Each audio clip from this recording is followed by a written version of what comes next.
Durant ce week-end prolongé, 2 motocyclistes ont trouvé la mort sur les routes d'Indre-et-Loire. Un jeune homme de 20 ans a percuté de face un camion-citerne à jouer les tours. Les raisons restent à éclaircir.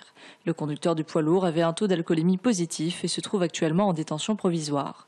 Dimanche, c'est sur une départementale à proximité de Chambon que 2 jeunes à moto croisent la route d'une voiture. Dans des circonstances non élucidées, les 2 roues glissent dans le fossé. L'un des conducteurs, 16 ans, percute un poteau électrique et meurt sur le coup. Malgré ces 2 décès, le nombre d'accidents mortels décroît dans le département depuis le début de l'année. Les premiers mois de l'année étaient sur une tendance clairement négative, où effectivement on a eu beaucoup d'accidents mortels. Et puis là, depuis quelques temps, ça s'améliore. Donc ce qui veut dire que ça laisse présager une fin d'année, on l'espère tout du moins, qui soit relativement correcte.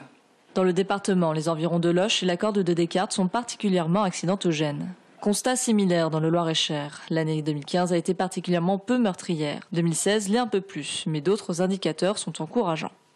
Nous avons à déplorer 4 décès de plus. En revanche, en prenant le nombre de blessés, c'est ce que j'indiquais, à l'issue de ce week-end-ci, nous observons par rapport à l'an dernier une baisse de presque 3% du nombre de blessés. Dans les 2 départements, le principal facteur accidentogène reste la consommation de stupéfiants, dont l'alcool, qui entraîne souvent une vitesse excessive et le non-respect des mesures de sécurité. Les jeunes, mais aussi les cinquantenaires et personnes âgées, sont les populations les plus sujettes aux accidents.